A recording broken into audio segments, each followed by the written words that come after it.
Good morning, everyone, and welcome to today's guest, Ester Nicholson. I'm Melissa Minnich, author of High on Life, A Prescription for Bliss, and live event host for Humanity's Team, a 501c3 nonprofit organization whose mission is to make conscious living pervasive worldwide by 2040. And I'm coming to you live from Austin, Texas. We're excited to have Ester join us today. How are you? I'm wonderful. Thank you. Thank you so much for having me. Oh, so grateful to have you here. And where are you connecting from today? I live now currently in Nashville, Tennessee. Oh, lovely.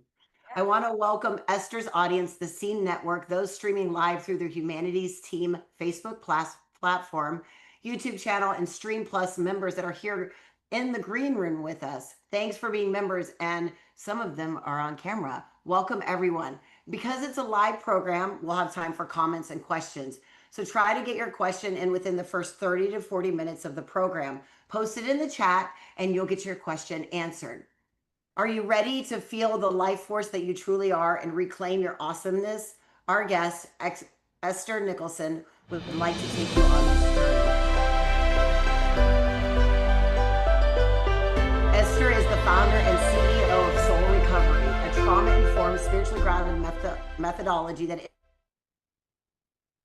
good morning, somatic everyone, healing, and welcome and deeply to effective transformational practices. She is the author of the acclaimed book, Soul Recovery, 12 Keys to Healing and live event host for Humanity, endorsed by luminaries including Michael Bernard Beckwith, Colin Tipping, and John Randall Price. With nearly 40 years of recovery, Esther brings her extraordinary journey to her work as a renowned keynote speaker, workshop facilitator, and soul recovery She Recovers coach, specializing in healing shame, trauma, and emotional dependence.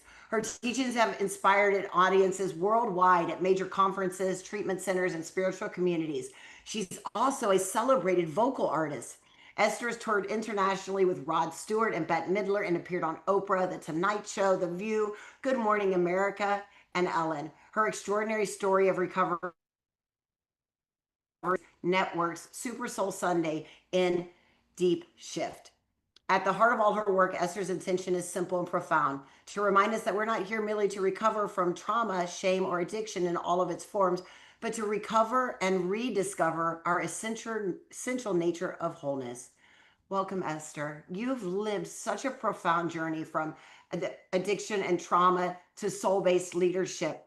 What was the moment that awakened you to the truth that sent you on this journey to recovery and now sharing this mission with the world? Well, as you mentioned in my bio, I have 40 years of recovery from substance abuse. And on that journey in my recovery, I realized I really became clear that the drugs and the food addiction and the addiction to relationships and all of those external addictions, that Mhm. they were the symptoms of something much deeper going on. Mm, And then I remembered that my first addiction was to fear and anxiety, mm, that I couldn't remember a time in my life when I wasn't afraid. And and so I was just very, very committed to the core principles of the 12 steps of recovery. But I found myself 15 years ago when Soul Recovery was created. I found myself still stuck in that little girl fear and mm, just chronic anxiety and feelings of hopelessness and doom. And I was 25 years in recovery at that time. And I was what they call a 12-step thumper. It's like I was working the 12 steps. I was doing metaphysical work and, learning more and experiencing more about my relationship with the divine. But I was stuck. And I tell people I wasn't suicidal, but I was at a place where I just could not see myself continuing to live life stuck in those kinds of emotions and trying to manage and cope with those mhm, kinds of emotions that I was feeling. And then I realized for the first time in my recovery and for the first time in my life that I'd been living with unhealed trauma, mhm, mm, that my recovery just did not address that the 12 steps of recovery are not designed to address unhealed trauma, and metaphysics alone are not designed to heal unhealed trauma, nor is mysticism. But Mhm. when I had to look at all of these teachings and all of these practices and modalities, including some of the latest developments in brain science, and put that together to heal. I call it healing my boo, healing my little girl, healing that part of me that was just constantly on the floor in the fetal position, even when I looked good. Mhm. That created the birth of soul recovery. So just putting all of that together and recovering and rediscovering who I was before it had been numbed out by trauma and addiction. Mm. So that So was my awakening moment. And thank you. And so beautiful. And I want to touch on the point that you said, what you came to realize through your addictions is that your addiction was to fear. And we have very similar stories in that I was an international drug trafficker and I was addicted but I found out that my addiction was to love. And so I was in the same, this like journey of going through, and nobody talked about the trauma. And like, I never did the 12 steps. I found another way, but it was like, the addiction below the addiction is never about those. It's the fear, it's the love, it's the little one that never got taken care of. It's all of these different pieces that come from this need or want for something. And right now I see in society, and I wonder if when I say addiction, when I see it this way, it's not just to drugs and alcohol, it's to social media, to work, it's to the way that we live in society, addicted to success, addicted to the next like, that we get and stuff like that. It's that search and that need for something so much greater. And it's but yet it's based in, like you said, yours was based in fear. It was based in this other thing. yeah, based in fear. And I love what you said about the addiction beneath the addiction, because the addiction that's even beneath the addiction of fear is the addiction to the belief that you're separate and apart from God. Yes. And that's what soul recovery, the Mhm. recovery of my soul, the recovery of your God self, individualized as you. When we can recover and rediscover that by pulling back the layers of illusion and trauma and fear and false beliefs, then what's left? What is revealed is your soul. What is revealed is your true essence. And that's what soul recovery is about. It's not about recovering from all of the addictions that you just mentioned. Yeah. It's about the recovery and rediscovery of that which you were created to be before you forgot. Yeah. It's the remembering of who you are at your core, that you already were and always have been. It's that alignment to that. Yeah. So Right. beautiful. So your work integrates the 12 steps, neuroscience, EFT, somatic practices, spirituality. What was missing from those traditional healing modalities that you felt had to be included in soul recovery? Well, definitely the somatic healing, Mhm. and the transparency of what it is that you are experiencing and what it is that you are suffering from. I was raised as a Baptist minister's daughter. And so that whole religion, which is beautiful, but there are certain blind spots in it where you don't acknowledge your shame, you don't acknowledge your sexual abuse, you don't acknowledge the stuff that you're going through. You just go to Jesus. And then metaphysics has another blind spot where if you're experiencing something, you just look through the appearance and know that God is all that there is and affirm your way into wholeness. Mm. And I remember the day I sat on my bed in the lotus position and just asked my beloved inner child, sweetheart, what is it? What is it? And Mm. she said, I'm devastated. I'm lonely. I'm a mess. I hate myself.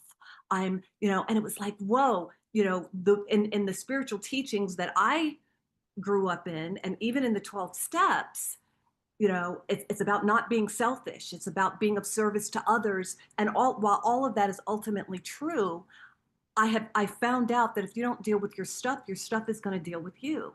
So Mm. one of the pieces that was missing is doing a spiritual bypass on what's really going on with you and honoring what's really going on with you and embracing what's really going on with you, not giving yourself permission to pull over and park there, but to give that untapped energy that's operating in your nervous system, in your unconscious mind, a voice so that it can be acknowledged, loved, and healed, and then ultimately dissipated into your wholeness. So that is a piece definitely that's missing in traditional teachings. And then, of course, the somatic healing and the brain science practices to rewire and reset your brain from all the trauma that you've been through, and those conditioned patterns, those hardwired beliefs are very important to unify with the accountability and the structure of the 12 steps, working with your calming your nervous system, resetting your brain, uprooting false beliefs and emotions from your unconscious mind, and then anchoring and reconnecting to the divine self. Mm-hmm. And I love that you're bringing in the physical and the body and the understanding, like it's as above, so below. So many people they're doing that, in recovery, doing spiritual traditions, it's all about like, let's connect to this thing that's up here. But first, it is the descent, right? It's the body, it's the physical, it's the descending into the shadow, descending into the trauma, looking at those things, building it from the ground up. And then that connection, it can be solid and you're not having the triggers, you're not having the things that are going on because you've cleared the energy that's already available for you. So Absolutely. you go Absolutely. ahead. Yeah. Absolutely. And in your own work, and thank you for sharing that with me, that the frequency of your highest self is unlimited. And it's Mhm. always there because it is you. Yeah. It is the truth of you. But your unhealed trauma, your false beliefs, your illusions of separation are operating at a much lower frequency, right? Mhm. So it's not that the real you is not available to you. You just don't have access to it from this consciousness. So you have to acknowledge it and then start processing your way home. Yes. Yeah. Beautiful. So you've taken this work that you do and you've created this course for Humanities Team. It's a 21-day journey. And I know it's not just another self-help program, right? It's a whole energetic system. You want to share a little bit about that? Absolutely. Well, we know that it takes about 3 weeks for the brain to start, for the cells to start giving in to this new habit, to this new thought pattern, to this new way of being, and for the brain to kind of give, the cells and the brain to give each other permission to like, okay, maybe we Mhm. relax a little bit, and the unconscious mind a chance to start clearing out. So it's a 21-day daily practice, daily teachings, audio meditations, 2-minute audio meditations, because some people have a hard time with meditating for an hour or even 20 minutes or 30 minutes. But Mhm. to guide them through tapping and somatic healing, where they can calm the nervous system into the stillness, and then listen to a 2-minute meditation every single day, Mhm. an affirmative word. And, there are a lot of us who we do affirmations from a place of vain repetition, where we're saying the right words from this frequency, but we're really hanging out in this frequency. So you might feel the power, the relief, up here for a few minutes, and then you default right back to what you've been conditioned to believe. So in the 21 day, it's 21 day of daily practice of EFT videos, of meditation audios, of journaling prompts, and of affirmative word. And it's Mhm. self-paced. So, if you want to take 20 minutes in the morning, 20 minutes in the afternoon, 20 minutes at night to do it, that's great. If you want to take an hour and a half in the morning and like, I'm going to take an hour and a half and do this spiritual practice, but you get to create what works for you in your life. And if you are consistent, Mhm. something starts to change. Even within 7 days, you'll start to feel a connection happening.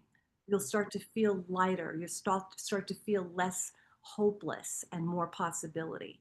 Mhm. So I wanted to create something that was a no-brainer for people, where that took all the guesswork out of Mhm. it. I think that so many people want to do spiritual practice and they're like, where do I start? Like, there's so much stuff out there. Like, what do I do. So I'll grab this, I'll grab this, I'll grab that. And the 21 days is like just saying, here's your day one. That's beautiful. Your meditations, your reading, your affirmative word. Here's your day two. Your tapping. Here's your day three. And so it just takes all the guesswork out of that. And you get to bear witness as you just start to feel differently. That's so beautiful. I love it. Let's cue our first clip. Welcome to the journey.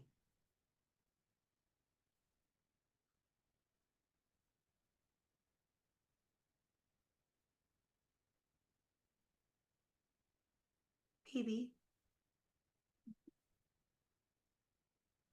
Okay, well, when we're ready for the first clip,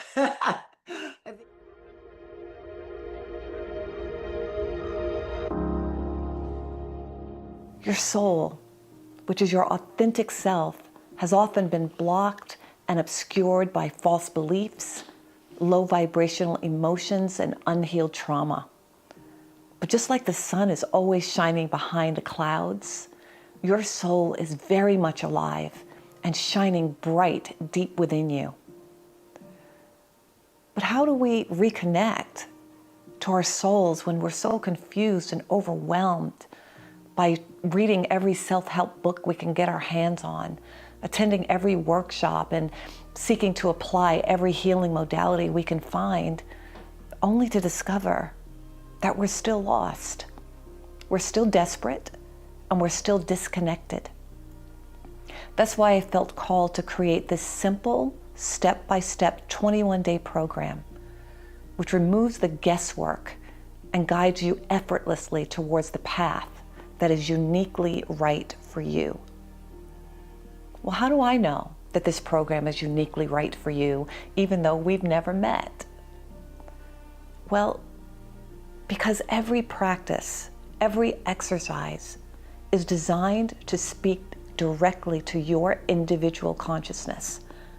The universe within you holds the divine blueprint of your life, knowing exactly where healing needs to happen. Your transformation is unlike anyone else's because you are one-of-a-kind expression of the divine. This 21-day comprehensive, evidence-based program combines guided meditations, prayers, affirmations, and targeted journal prompts to activate the frontal lobe, helping you to ask yourself new questions about yourself and become open to transformative answers. The program also includes 7 emotional freedom technique EFT videos, utilizing one of the most powerful brain-based methods for calming the amygdala in the brain, soothing the nervous system, and releasing false beliefs, unhealed trauma, and destructive patterns.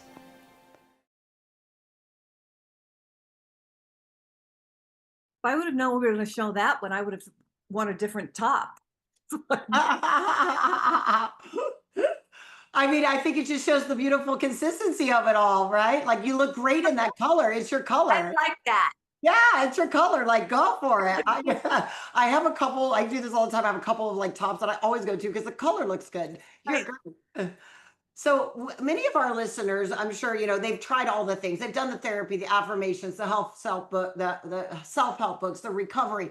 They still feel stuck. What can you say about your program, the Soul Recovery, and this, and how someone that's like tried everything, ready to give up, but they're almost there. What would you say to someone like that about this? Say that consciousness is just an amazing thing, that I created this program when I was at that wall of I had tried everything and I was feeling hopeless and I had no place else to go. I had to have something that was going to really get in and go deep where I particularly needed it. And that's when people usually come to me as private clients, and or they're looking for my work. They're like, I've tried everything. So by the time people get to soul recovery, they are really, really willing and ready to go to a level that they have not had access to before. And I tell people, when the student is ready, the teacher will appear. So usually when people are at that place of, I'm at the end of my rope and I have no place else to go, and I really need to heal, is when they come to soul recovery. Mm. They're Mm. ready to rediscover who they really are. And, one of the tenets of soul recovery is completely, so this is your control, this is your resistance. So one of the principles of soul recovery, which is the first step of recovery, is completely letting go. Mhm. Is admitting that the part of yourself that is in the problem, that's in the addiction, that's in the addictive emotions, that's in the false beliefs, that just can't get unstuck, that same consciousness is not the consciousness that's going to heal you. So it's almost like you're giving up, but really what you're doing is giving in to a part of you that you haven't seen or felt in a very long time. Mm. Beautiful. So it's actually when you're at that place of, I have no place else to go, I'm feeling hopeless, I'm feeling doomed. That's your blessing place. That's the pivotal place of, like, that's where your soul is like, oh great, now we can shine because you're out of my way. Mhm. So that's one of the biggest principles of soul recovery, is giving yourself permission to get out of your own way, because you're ready to do a level of practice and trust and releasing that maybe you haven't ever done before. Beautiful. One of the things that you talk about in that clip is the emotional freedom technique, the EFT, and you said that there's 7 different like modules or videos on that. Can you share a little bit more about what EFT is, and how that works in our energy systems, and then maybe even if we could have a little taste of it? Sure. So the emotional freedom technique is a combination of Chinese acupuncture and spiritual psychology, where as we tap on the meridian points, and we have millions of meridian points all over our bodies, but I use the karate chop, I use the third eye, I use inside of your eyebrow, outside of your eyebrow, your orbital bone, under your nose, your chin, and your collarbone. And then we grab our wrist, inhale deeply, and exhale on peace. And what tapping does is it brings into your awareness, out of your unconscious mind, what you may not have been aware of before. It just opens up your unconscious mind to give voice to the static energy or the unvocalized or inarticulated energy that's stuck in your body.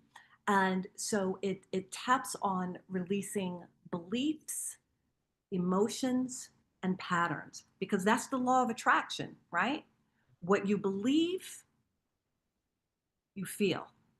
What you feel, what you dominantly feel, what your dominant emotions are, creates a vibratory frequency, which then creates the manifestation, the experience, the effect.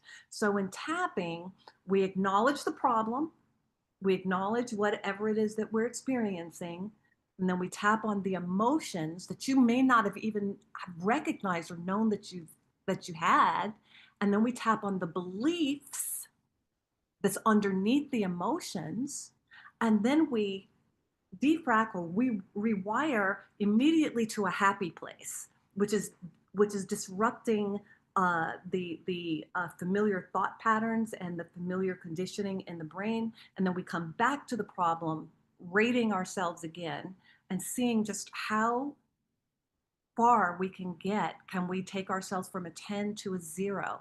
And once we take ourselves to a 0, it's important now to replace that, what you have just released, with what is true, and to start practicing that. And a lot of people, when they tap themselves to a 0, and then they go right back to the same behavior and undo the amazing work that they've done. So that's what tapping is. It articulates what you have not yet been able to articulate. It brings into your awareness what has been stuck into your unconscious mind, hidden from your awareness. It gives voice to your energy. It taps into unhealed emotions and false beliefs, which then heals destructive patterns. Yeah. I know I can get really passionate about this. Oh, I feel you. And EFT is really it's such a powerful technique, which is why I wanted to share about it. My dear friend Dawson Church, who is a scientist, has worked with over 20,000 military in the military with the trauma, and they've been doing scientific studies that it's more effective for PTSD than anything else out there. So the truth of this thing is like we think, like that's why I want to share the simple technique, something that sounds like, oh, I'm just tapping. It's not a pill, it's not a potion, it's anything. But it literally so healing for the body, and putting this kind of energetic and somatic practices into your program is life changing. It's completely transformational. Absolutely. So when I work with people, and of course we're practicing the structure, the accountability, and the healing principles of the 12 steps of recovery. But Mhm. while we're doing that, we're going even deeper and we're tapping all through that. And then we're doing inner child work, and then we're doing affirmative prayer, Mhm. and just putting, and then we're going into mysticism from that place, which is ultimately only the truth about you. Yeah. That's Yeah. the only truth that there is about you. Mhm. But in order to get there, we have to get through these layers. And then once you get there, then you realize, oh, my addiction doesn't exist. Mhm. Abandonment doesn't exist. Only this exists. I am exuberant. I am clear. I am divine and perfect order. And now you can believe it because everything within you lines up with that truth. Yeah.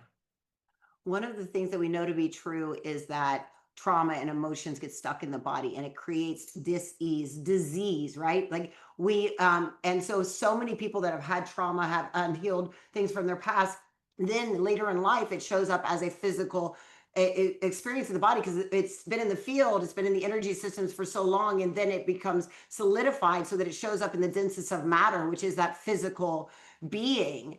And so we're going to play our next clip, Radiant Health. And then we're going to come back and talk about this powerful impact that healing your body can happen through this too.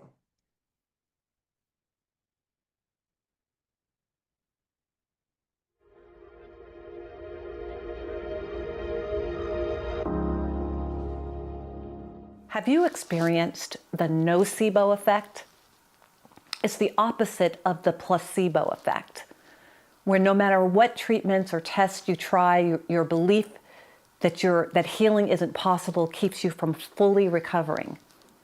Think about how much energy and money you've spent trying to fix your health. It's exhausting and disheartening. Let's start shifting that belief today. So I'm inviting you to acknowledge the health challenges that you are facing today, maybe even on a chronic level, and how much they're interfering with your life, your business, your natural flow, your activity. Feel the sadness, the frustration, the anxiety, the fear, the feelings of being betrayed by your body. All of those emotions that are usually unspoken and hidden in your cells, your nervous system, and your unconscious mind, yet they are the driving force of your health today. So I want you to take a moment and rate your frustration or your emotional pain on a scale from 0 to 10, with 10 being, I've hit a wall. Honor your feelings without judgment. Just feel into all of that frustration and pain. Grab your wrist, inhale deeply, and let go on peace. And then you're going to tap on the side of your hand and repeat after me. Even though I am so tired of this health issue, I'm so frustrated and worn out, and I deeply and profoundly acknowledge this is how I feel. Even though I'm exhausted by this pattern of illness, I deeply and profoundly accept myself.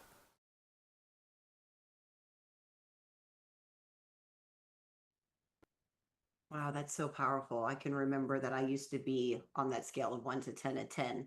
And that 10, I had eczema, herniated discs, sometimes could barely walk.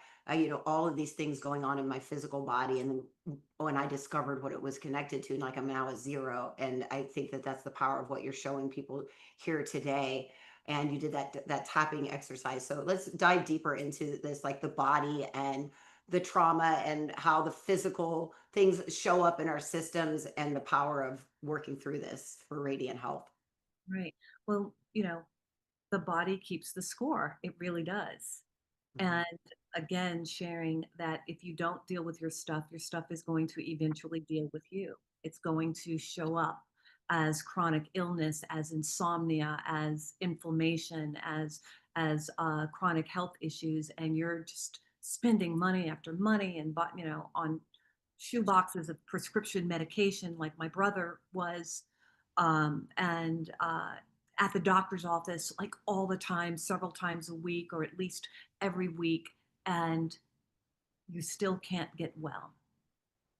And you wonder why. And then you start mourning and grieving your health and this deep sense of sadness that your body has betrayed you and that you're not well and you can't do the things that you used to do. And to be able to even tap on those emotions releases some of the physical experiences that you're having. I've had a client who's come to me like completely out of 10 in her pain body. And by the time we tapped on the frustration, the irritation, the feeling of doom and desperation, the fear, the anxiety, the grieving, the mourning, the feeling betrayed by her body, the sadness, all of that, by the time we tapped that out of her nervous system, and then the beliefs that she had to carry on her family legacy of being sick. Sometimes we carry on our intergenerational conditioning. I know that everybody in my immediate family were always sick about something. And Mhm. even though I was the healthy one, or I thought more healthy thoughts, I didn't know that I had somehow taken that belief on unconsciously because I wasn't consciously thinking about it. But Sigmund Freud says that 90% of the unconscious of the iceberg is beneath sea level. And so from a place of deep humility and desperation, I had to start tapping on, even though sickness is all I saw in my family, the ambulance coming to my house all the time, my mom always complaining about not feeling well, and maybe somehow I've embodied that belief in my body. And what if it's safe to let it go? Mhm. What if it's safe to let go of this illness in my body? What if it's safe to release the belief that I'm somehow betraying my family Mhm. by being the one that's well?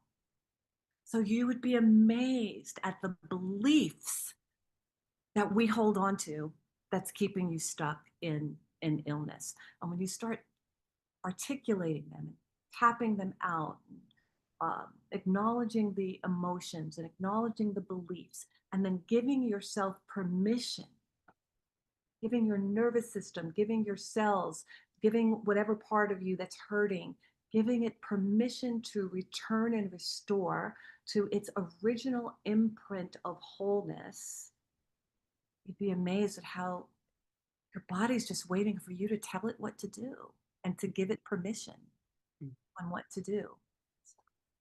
One of the things you talk about in that clip is the nocebo effect and the stories that we're telling ourselves. And I feel that the nocebo effect, that story we're telling ourselves, is always a lot of times connected to our childhood.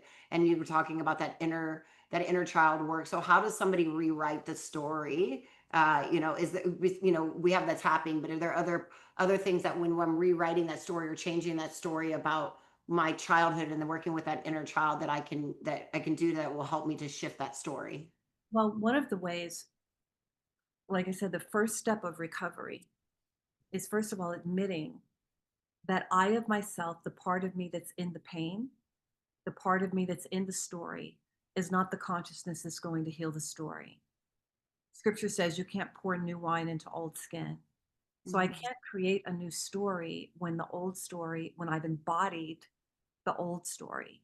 So to admit And I invite everyone to just put your hands on your heart and just look at those places within you that's stuck physically, financially, in your business, in your life, wherever you are. And from a place of humility, you're not admitting personal power. You're not affirming personal powerlessness. You're acknowledging that everything you've done to date has not worked. So just look at all those places where you're struggling and feel all of that resistance that's keeping it in place. And acknowledge to yourself, I admit that I am powerless over it. Yay. I don't have to heal it. I don't have to fix it. I don't have to figure it out. Yay. I admit that I am powerless. And then you do an inventory on it and looking at your belief systems around whatever it is that you're going through and what you believe is creative, even if it's not true. So you want to look at the beliefs that you're holding on to that's been creative of your experiences so far. And through tapping, release those beliefs, release those emotions. And once you release those beliefs and those emotions, now there's possibility for a new story to be created. And you're not being woo-woo, and you're not BSing yourself, for lack of a better word, of saying, this is no longer my story. This is my story now. What you're doing is you're using your imagination, you're using your nervous system, you're using your God self authority to create something new and higher at a higher frequency than the story that you've been living in. Mm-hmm. And the 21-day program is a wonderful way to start doing that, because every day that you do the program, you're calming the nervous system, you're rewiring your brain, and you're giving your higher self now room to declare itself and to speak itself in your life, where you're not feeling like you're just saying all these affirmations and they're meaningless and they're a dead experience. You're actually feeling the power of them, and they're giving you the power and the willingness and the clarity to create a new story. A new story of, I am healthy, I sleep through the night, my body is free from pain, I feel more like myself than I've felt in years. I feel exuberant and I feel with vigor and vitality. But you're not just saying these affirmations to make them true, they feel true, which allows you to say the affirmation. Mm-hmm. Yeah. One of the beliefs or stories that is pervasive through our collective consciousness is this idea around aging and worthiness. Like we were talking about radiant health and that and how the physical, but now this other piece is like we have they're in the collective, like that you have to grow old and take medications and that you're going to be sick and that, oh, I'm now 45, my eyesight's going to go, like, right, all that kind of stuff that has been this cultural thing that we've been told, that's been passed down, that is actually not true. And that's also connected to how worthy am I. And so I think this is one of the most powerful ones that we can look at, because I think this affects not just women, but everyone. And like, if I can grow old gracefully, how powerful is that? Oh, absolutely. And we all have the power to do that when we turn away from the collective consciousness of error thoughts, mistaken thoughts, that the collective consciousness around aging is a belief that has been so practiced into manifestation, into reality, that it feels true and it looks true, but it's still an illusion. And you get to personally say, I am not having it with that illusion anymore. I'm not giving in to that illusion anymore. I'm giving in to that part of myself that is ageless, birthless, and deathless. Now, that doesn't mean that your physical body is not going to season in this lifetime and will release itself when it's time. But I love what Deepak Chopra said about his dad, who was in his 90s, when he was out working and doing everything that he wanted to do. And he just came home one day, sat in the chair and said, it's time. and he made his transition. And I think that we all have the power to do that. But there is nothing in the universe that says that you have to suffer. I agree. And I've noticed that we, in my own school, we actually test the telomeres of our students at the beginning of their program and at the end, and every single one of them gets younger. And myself, like I'm 48 and I've had my telomeres tested. I'm right around 34 right now. And so I know like you can reverse your aging. So we're going to watch this clip from the graceful aging from the graceful aging and self-worth section of the 21-day journey.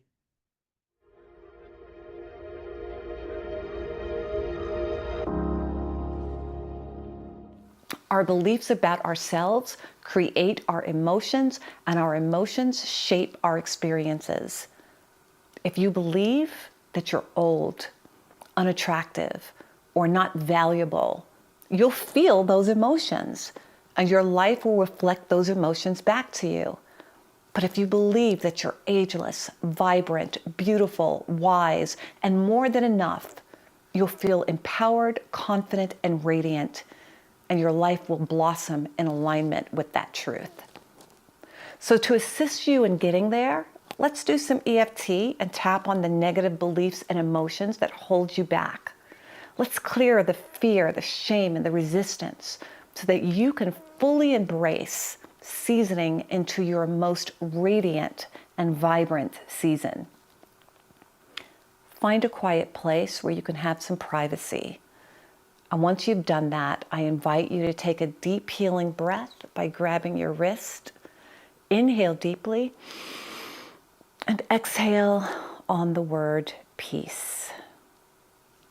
Bring into your awareness all of your honest emotions and beliefs about your seasoning process, the changes you're seeing in your body. Maybe you're seeing some wrinkles or less tone in your muscles. Perhaps you're experiencing weight gain or weight and hair loss, health challenges that are connected to aging. Think of how you really feel when you look in the mirror. Just be honest about it and rate your emotions on a scale from 0 to 10, with 10 being the most judgmental, the most resistant, sad, angry. And where would you say you are on that scale? And now let's start tapping. As we bring our 2 index fingers to our karate chop, repeating after me. Even though I can't believe how much I've aged, I don't even recognize myself. And I deeply and profoundly accept that this is how I really feel.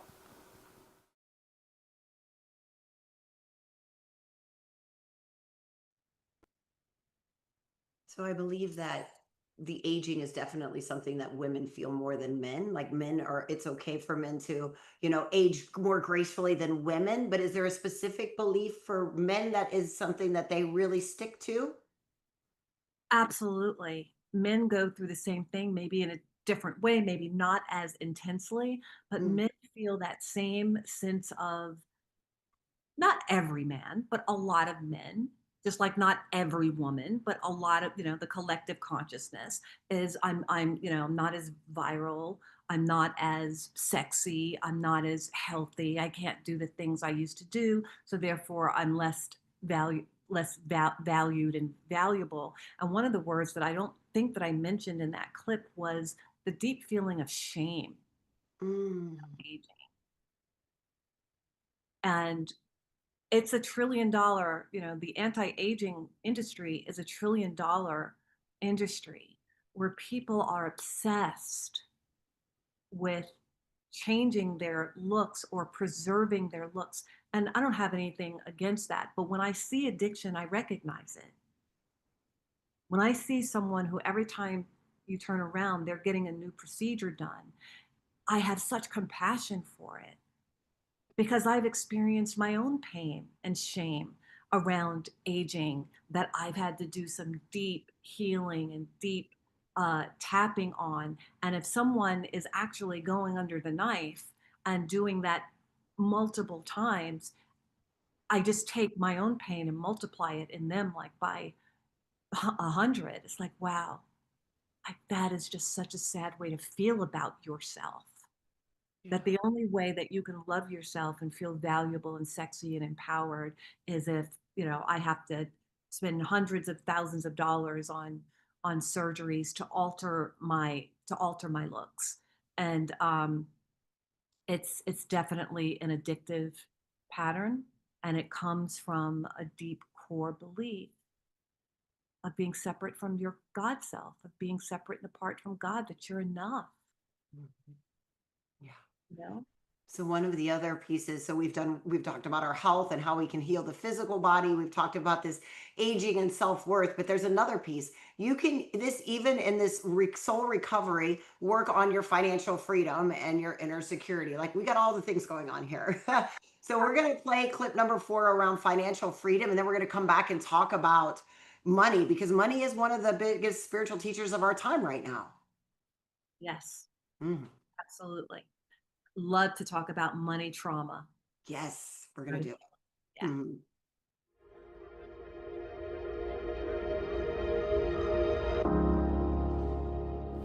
Hello, my friend. Welcome back. In this video, we're going to tap into financial freedom.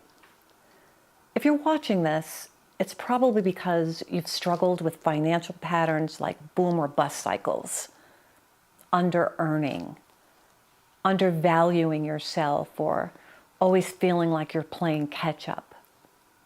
Perhaps you find yourself constantly in debt or worrying about bills, which creates stress and unease in your nervous system. You might even notice how your body reacts to money issues, like maybe a tightness in your chest, shoulders, or a sinking feeling in your gut when you open a bill or when you see a bill in the mailbox. These physical responses reveal your underlying relationship with money. Today, we're going to tap on transforming that relationship by addressing deep-rooted beliefs and emotions around finances. These beliefs might stem from your childhood or past experiences, like my own realization that I subconsciously believed that it wasn't safe for me to have money because every time I earned it, it would be taken away. A pattern I wasn't even aware of until I started tapping. As we tap, we'll acknowledge these beliefs, emotions, and patterns so we can begin releasing their hold on us. Let's begin. I invite you to find a quiet place where you can have some privacy, and start by grabbing your wrist, inhaling deeply, and exhale on peace. Bring into your awareness your feelings about money. Any shame of under-earning, or shame or fear about your savings account or debt or how much money you're making in the world. Just feeling into those emotions. The fear of asking for what you really want. And on a scale from 0 to 10, with 10 being the most intense, rate yourself. And now let's begin tapping. Repeat after me. Even though I have this pattern with money, always worrying, never having enough, I deeply and profoundly acknowledge this is my pattern. Even though I'm in debt or under-earning or overspending, I deeply and profoundly accept this pattern. This is what's going on with me. Even though I have this pattern of always being concerned about money, I accept myself. Third eye, I have this fear that I'm not good enough to be financially free. All these emotions around finances, fear, shame, frustration, anxiety. I've been carrying these beliefs for so long, and I'm ready to just let them go.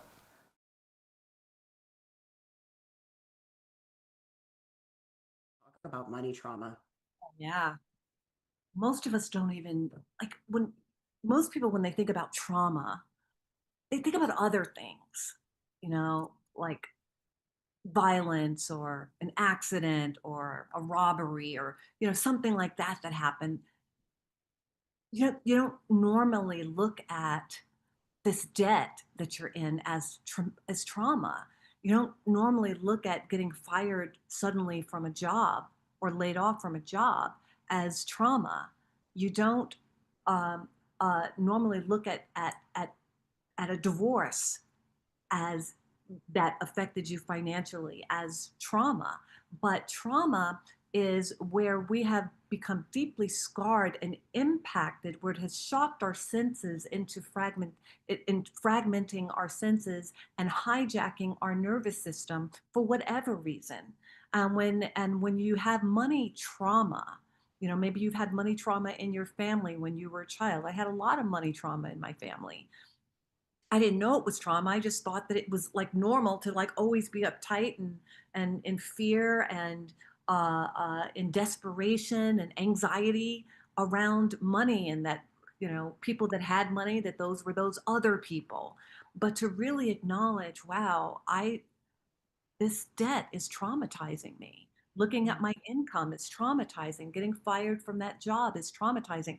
And when that trauma is held in your body, unacknowledged, and unaddressed, and not released, it's blocking the flow of the divine substance and supply that's always seeking to express through you is absolute lavish abundance.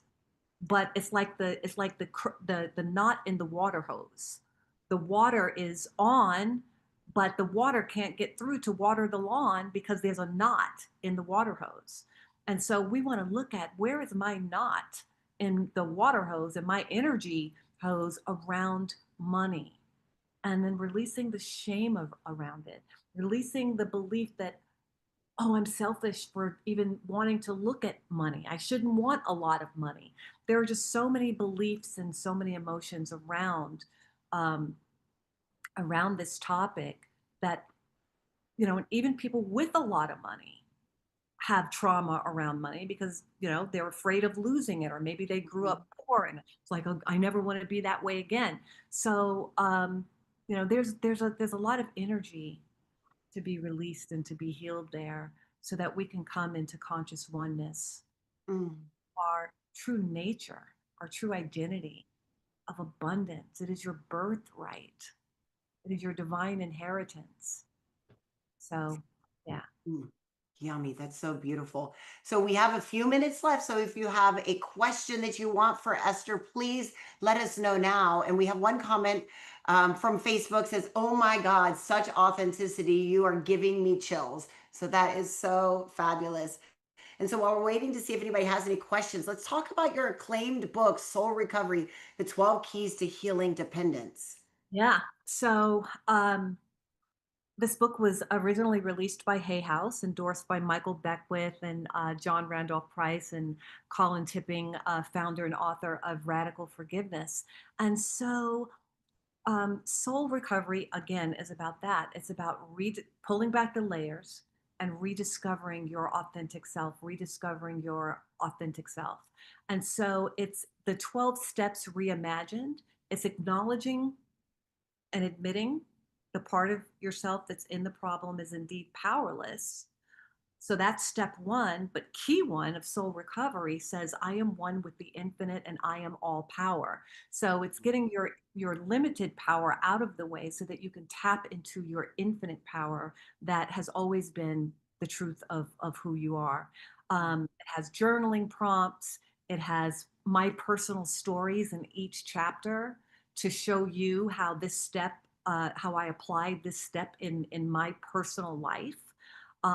It's a very raw, transparent book about my recovery journey, but it's not just a book about my story. It's a book about how to apply the steps from a metaphysical perspective in your life, um, and to give you action steps and journaling prompts and affirmations, and just taking you, so each step brings you to a higher frequency. Step one, step two, step three, bringing you back home. Soul recovery. The book Mm. is designed to recover and rediscover your soul. Mm. Love that. Love that you're a fellow Hay House author, and the journey of your book is so incredibly powerful. And it's just such a beautiful thing to see that you share the authenticity and the truth of your journey, and that in taking those pieces through and giving those step by step. So what message would you most love to leave with someone watching this who feels disconnected from their light, or tired of trying, or afraid to begin again? This is your time. That if you are watching this interview or you have any connection to it at all, that when the student is ready, the teacher will appear, and your soul is saying to you, it's time for you to remember who you are. Mm. Because you deserve to know who you are. You deserve to live the life that you were created to live, not the life that you've come to believe that you deserve, but the life that you really deserve. Mm. I want to say to you that you're enough. You're enough. Mm. You are worthy, and you are deserving of everything good. That you are an expression of the divine. You are the beloved. You're enough. It's your time. Mhm. Yeah. So beautiful. And since before we end today, we have a couple more minutes, I'd love to ask one more question. Do you have a transformational story from someone that has gone through your work and that was like, wow, that you would love to share with everyone? You know, we spoke about it earlier where you asked the question, what about people who are at the end of their rope and they've tried everything? And I shared with you, by the time people come to soul recovery, they're at the end of their rope. And even though that feels like the dark night of the soul, it is actually your beginning, because it means that you are surrendered at a level that you're ready to be, so that you can actually allow your true identity to be revealed. So one of Mhm. the transformational stories that I have is actually just about 5 months ago. Um, Someone who saw me speak, um, got my telephone number, and called me and said, I'm going to commit suicide this weekend. And I want you to have my daughter's number in case you don't, hear from me next week, that you can call my daughter. And at first, of course, I went through all the things of like, I'm going to call the hotline and get you the help that you need and all of that kind of stuff. And I said, and let's, start doing some tapping. Let's start doing some work together. And, I had his daughter's number, and I did all of the things that I needed to do as someone supporting life. And then the next day I called him, and the next day I called him. And then the next week he started his soul recovery journey with me as a private client. And after about 30 days, he was unrecognizable. And he wants to live, and he's doing this work, and he's seeing the light, he's seeing the possibility. He feels lighter. He's not all the way on the other side yet, but he's not saying, call my daughter this weekend if you don't hear from me. And I think that's one of the biggest transformational stories that I have. Wow.